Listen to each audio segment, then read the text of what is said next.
శ్రీకాకుళం జిల్లాలో మహాశివరాత్రి సందర్భంగా శైవ క్షేత్రాలని భక్తజన సంద్రంగా మారాయి. బాలరామకృష్ణుడు ప్రతిష్ఠించిన ఉమాసహిత ఉత్తరేశ్వర స్వామి ఆలయంలో మహాశివరాత్రి ఉత్సవాలు ఘనంగా జరుగుతున్నాయి. ఆలయ ప్రత్యేకత, స్థల పురాణం, మహాశివరాత్రి ఉత్సవాల గురించి ప్రధాన అర్చకులు గంధం వీరకుమార్తో శ్రీకాకుళం నుంచి మా స్పెషల్ కరెస్పాండెంట్ రాంబాబు అందిస్తారు. శ్రీకాకుళం జిల్లాలో అయితే మాత్రం శైవ క్షేత్రాలన్నీ భక్తులతో కిక్కిరిసి ఉన్నాయి. ఈ నేపథ్యంలో శ్రీకాకుళంకు సంబంధించి ఉన్నటువంటి ఏవైతే శివాలయాలు శివాలయాలు అన్నింటిలో ముఖ్యమైనటువంటి బలరాముడు స్థాపించినటువంటి ఉమాసహిత ఉత్తరేశ్వర స్వామి ఆలయం ప్రత్యేక విశేషాలు ఏంటి, దానిపైన ఉన్నటువంటి ఆలయ ధర్మకర్త ఉన్నారు, ఆయనతో మాట్లాడే ప్రయత్నం చేద్దాం. ఉత్తరేశ్వర స్వామి ఆలయంలో ఉన్నటువంటి ప్రత్యేక విశిష్టతలు ఏంటి, అసలు ఈ స్థల పురాణం ఏంటి, ఈ విషయం పైనటువంటి ఈ మహాశివరాత్రి సందర్భంగా భక్తులకు తెలియజేయాల్సిన పరిస్థితి ఉంది. కాబట్టి అసలు ఏ విధంగా ఇక్కడ కార్యక్రమాలు ఉంటాయి, ఈ ఆలయం ఎన్ని సంవత్సరాలు బట్టి ఇక్కడ ఇలా వస్తుంది, దీనికి ఈ ఆలయంలో ధర్మకర్తంగా వహిస్తున్నటువంటి మీ కుటుంబ పర్యంతం జరిగినటువంటి కార్యక్రమాలపైన కొంచెం పూర్తిగా వివరించండి.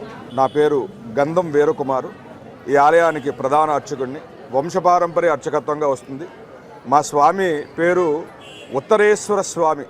స్వామివారి యొక్క ప్రతిష్టాపితమైనటువంటి దేవతలు ఎవరంటే శ్రీ బలరాముడు, శ్రీకృష్ణుడు కలిపి ద్వాపరయుగం మొదట్లో ప్రతిష్ఠించినటువంటి దేవాలయం. స్వామికి విశేషకరంగా భూమండలంలో ఉన్న దేవాలయాన్ని అన్నింటిలో కల్లా ఉత్తరముఖంగా ప్రతిష్ఠించినటువంటి ఏకైక దేవాలయం స్వామివారి యొక్క దేవాలయం. ఇటువంటి దేవాలయం మనకిక్కడ స్వామివారి ఎన్నో విశేష కార్యక్రమాలు కూడా ఇక్కడ దేవాలయంలో జరుగుతుంటాయి.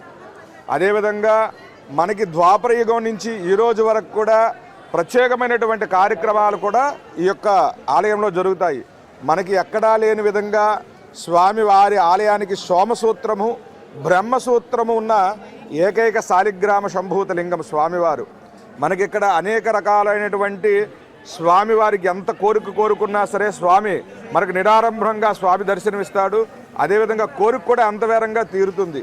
ఇక్కడ మహాశివరాత్రి సందర్భంగా మనకి ఇక్కడ ప్రత్యేకమైనటువంటి పూజా కార్యక్రమాలు కూడా జరుగుతాయి. ఏవగుజాను స్వామివారికి ఎక్కడా లేని విధంగా మహారుద్రం చేయడం జరుగుతుంది. అదేవిధంగా మధ్యాహ్నం 12 గంటలకి స్వామివారికి మహాప్రసాద కార్యక్రమం, సాయంత్రం 6 గంటలకి కుంభాభిషేకం కూడా జరిపించడం జరుగుతుంది. 1008 బిందెలచే కుంభాభిషేకం జరిపిస్తారు. తదుపరి స్వామివారికి 1000 కేజీలు బియ్యంచే మహాలింగం తయారు చేయడం జరుగుతుంది. ఈ మహాలింగం నాటి యొక్క స్వామివారి ద్వాపరికం నుంచి కూడా లింగోద్భవ కార్యక్రమంలో ఈ స్వామివారికి యొక్క కైంకర్యాలన్నీ చేయడం జరుగుతున్నది. ఈ లింగోద్భవానికి కూడా జనాలు కొన్ని వేల మందిలో వస్తారు చూడడానికి. స్వామీజీ ఏదైతే ఈ ఆలయంలో స్వయంగా శ్రీ బలరామకృష్ణుడే స్థాపించినటువంటి ఆలయంగా అంటే ఇప్పటికీ వెనుకడ ఉందన్నమాట. అసలు ఏంటి, అసలు ఆయన స్థాపించడం ఎప్పుడు, ఎలా ఏంటనేది ద్వాపరయుగం మొదట్లో ప్రారంభించారు. అంటే బలరాముడు, శ్రీకృష్ణుడు కలిపి వాళ్ళ చిన్నతనంలో కంస సంహారం జరిగిన తర్వాత ఏదైనా మంచి కార్యక్రమం జరగాలి అన్నప్పుడు ఈ దేవాలయం నిర్మించడం జరిగింది. అప్పుడే ద్వాపరయుగం మొదట్లో ఈ దేవాలయం నదిలో నిర్మించారు. అంటే ఇది ఇక్కడికి వచ్చి దేవాలయం పూర్వం నదిలో ఉండేది దేవాలయం. క్రమేపీ దేవాలయం ఏంటంటే భూగర్భంలో కలిసిపోయింది పూర్తిగా.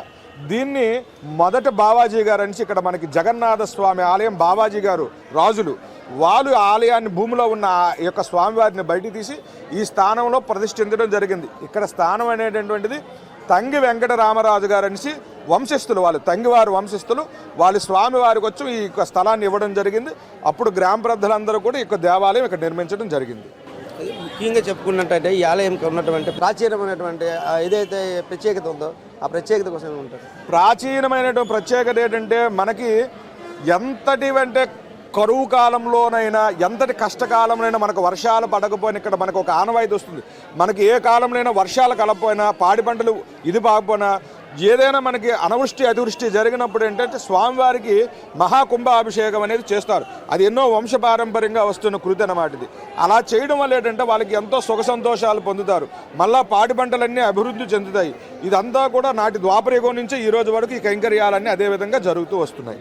అంటే ప్రతి సంవత్సరం జరిగినటువంటి ఈ మహాశివరాత్రి సందర్భంగా ఇక్కడ అయితే చాలా కార్యక్రమాలు జరుగుతుంటుంటాయి.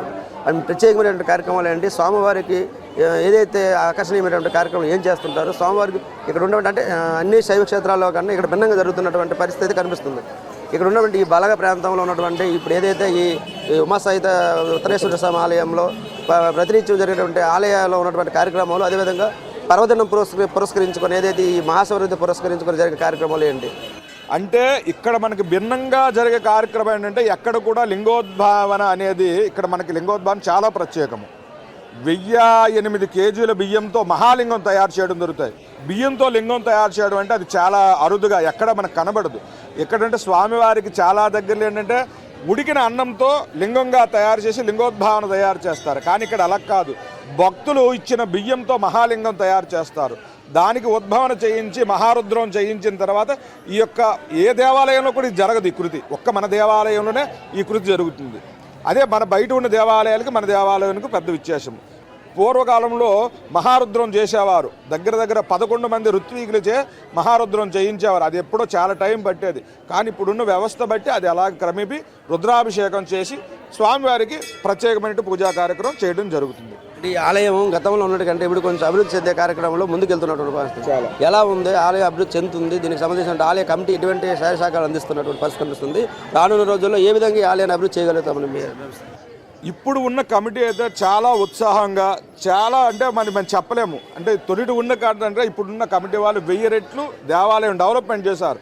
తొలి ఎంత డెవలప్మెంట్ ఉండేదో, అది చిన్న గుడిలాగే ఉండేది మా దేవాలయం, చిన్న మండపం. ఇప్పుడు ఇవన్నీ చేయించిన కూడా ఈ మధ్య కాలంలో ఈ 4-5 సంవత్సరాల్లో గ్రామస్తులు కానివ్వండి, లేదా మా కమిటీ సభ్యులు కానివ్వండి, ఇక్కడ ఉన్న వాళ్ళందరూ కూడా ప్రతి ఒక్కరు పేరునని కాదు, ప్రతి ఒక్క చిన్నపిల్లడి నుంచి పెద్దవారి దాకా అందరూ చాలా అంటే చాలా, రాత్రికి ఒక్కొక్కసారి అంటే మనకి 2-3 రోజులు పడుకోవడానికి కూడా ఇబ్బంది అయిపోతుంది. అలాంటి సమయంలో కూడా చేసిన కుర్రవాళ్ళు ఇక్కడ మనకు ఉన్నారు కమిటీ వాళ్ళు. అదే ఆలయం అయితే మాత్రం చేస్తున్నటువంటి ఇంక చేయాల్సినటువంటి కార్యక్రమాలు ఏమన్నా, ఆలయ అభివృద్ధి కోసం ఇంకా పెండింగ్లో ఉన్నటువంటి ఆలయం ఏముంది అంటే? ఎందుకంటే బలగలో ఏకైకమైనటువంటి శివాలయం అంటే ప్రాచీనం నుంచి కూడా ఇక్కడ ఎక్కువగా స్వామివారికి నైవేద్యంతో పాటు అనేకమైన పూజలు కూడా జరుగుతూ ఉంటాయి.